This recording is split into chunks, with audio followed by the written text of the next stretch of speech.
ڕۆژی جیهانی ناوەندە هاریکاریەکان پیرۆز بێت. بەپێی ڕۆژمێری نەتەوە یەکگرتووەکان 5 جوولای واتە 14 پوشپەر ڕۆژی جیهانی ناوەندە هاریکاریەکان بوو. ئەم ساڵ لە بۆنەکەدا بە دروشمی چارەسەری گشتگیر و بەردەوام بۆ جیهانێکی باشتر پێویستە لەسەر ڕۆڵی گرنگی ناوەندە هاریکاریەکان لە دروستکردنی کۆمەلگایەکی دادپەروەرتر و خۆگرتر جەخت بکرێتەوە. وشەی هاریکاری چەندین مانای جیاواز لە خۆ دەگرێت، ناوەندەکانی کڕینی بە کۆمەڵ وەک ناوەندە هاریکاریەکانی خۆراک و بەرهەمهێنان، ناوەندەکانی فرۆشتنی بە کۆمەڵ وەک پێشانگە بچووکەکانی سەرمایەداری بۆ فرۆشتنی بەرهەمەکانیان کە بەیەکەوە هاریکاری دەکەن، یان خاوەندارێتی بە کۆمەڵ وەک ئەو جوتیارانەی کە زەویەکانیان بە هاوبەشی خاوەندارێتی دەکەن بەڵام بەجیا کشت و کاڵ دەکەن. لە ئێستادا کۆمپانیا گەورەکانی هاریکاری وەک مۆندراگۆنی ئیسپانیا بوونی هەیە کە 130,000 کرێکار و کارمەندی لە ناو خودی ئەو کۆمپانیایە و 80,000 کەسیش لە پەراوێزدا کار دەکەن.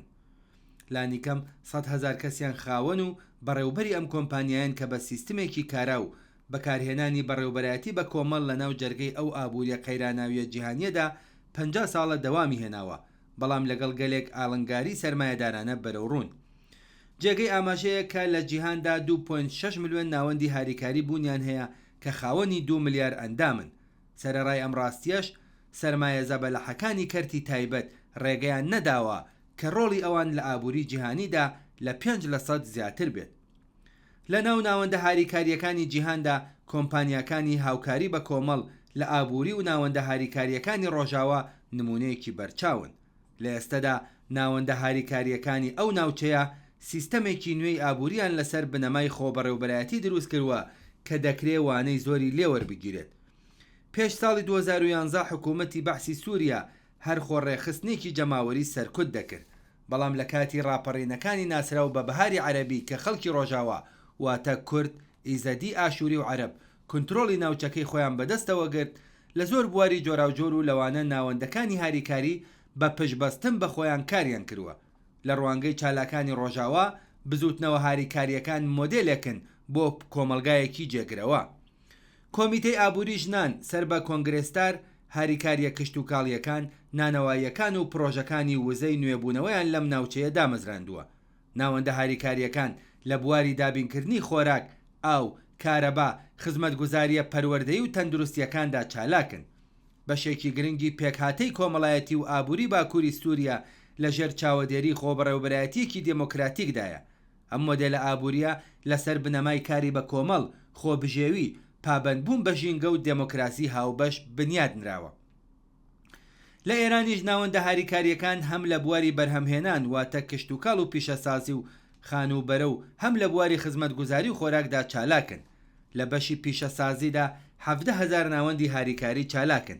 لێرەدا بەشی ناوەندە هاریکاریەکانی خۆراکی و بەکارهێنان گەورەترین ڕۆڵی لە ئابووری و یارمەتیدانی خاوەن پشکەکاندا هەبووە. ئێستا 3 تۆڕی گەورە لەم بەشەدا چالاکن، وەک ناوەندی هاریکاری خۆراکی و بەکارهێنانی فەرهەنگیان کە 1 ملیۆن پشکداری هەیە و زۆربەی مامۆستایان تێیدا ئەندامن. هەروەها ناوەندی هاریکاری ئەندامانی حکوومەتیش بوونی هەیە کە پێش دەستپێکردنی فرۆشگا زەنجیرەیە گەورەکان توانیویانە بەشێک لە فرۆشگاکاندا بمەزرێنن. هەروەها ناوەندی هاریکاری کرێکارانیش لەم بوارەدا چالاک بوون. کرێکارانی پێشڕەو هەوڵیان داوە ئەم ناوەندە هاریکاریانە لە سەردەمی شەڕی ئێران و عێراقەوە تا ئێستا بخەنە خزمەت هاوچینەکانی خۆیان.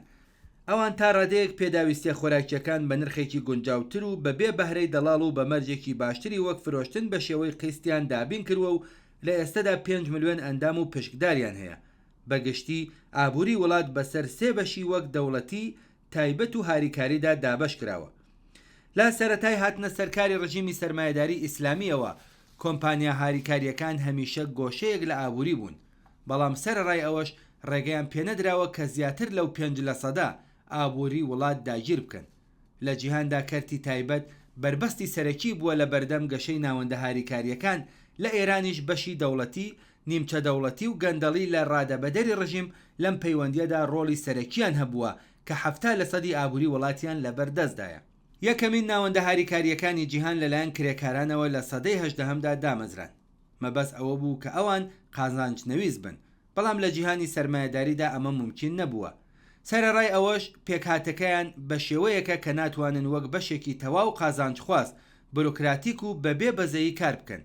مارکس بە دروستی دەیوت کە ناوەندە هاریکاریەکان تاقیکردنەوەیەکی گەورەی کۆمەڵایەتین و گرنگیەکی زۆریان هەیە، بەڵام بەتوندی ئەو بیرۆکەی ڕەت کردەوە کە دەکرێت سۆسیالیزم لە ڕێگەی دروستکردنی ناوەندە هاریکاریە نوێیەکان بە دوای یەکدا دامەزرێت.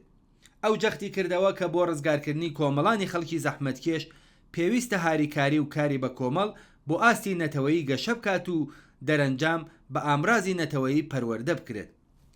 ڕۆزا لوکزامبۆرگ نووسیوێتی ناوەندە هاریکاریەکان بە تایبەت هاریکاریەکانی بواری بەرهەمهێنان شێوازێکی تێکەڵاوی نێوان سەرمایەدارین، دەکرێت ئەو ناوەندانە بە یەکەیەکی بچووکی بەرهەمهێنانی کۆمەڵایەتی لە ناو بازاری سەرمایەداریدا وەسف بکرێن. کێشەکە ئەوەیە کە ئەو ناوەندە هاریکاریانەی لە چوارچەوەی بازاری سەرمایەداریدا دادەمەزرێن بۆ مانەوەیان پێویستە ڕکابەری بکەن و ئەگەریش ڕێژەی چەوسانەوە لە نێوان ڕکابەرەکاندا بەرز بێت تۆش پێویستە خۆت لەگەڵ ئەودا هاوەهەنگ بکەیت. دموکراسی ئابووری و خۆبەڕێوەبەرایەتی کرێکاری لە شێوازی هاریکاری بۆ هەر کۆمەڵگەیەکی سۆسیالیستی ڕەسەن گرنگیەکی یەکجار زۆری هەیە، بەڵام بەو مانای کە مەبەستی کرێکارانە ئەو ناوەندانە تەنها بەگرتنەبەری استراتێژێک بە ئامانجی هەڵوەشانەوەی دەسەڵاتی دەوڵەتی سەرمایەداری و زەوتکردنی زەوتکەران دەکرێت دابمەزرێن.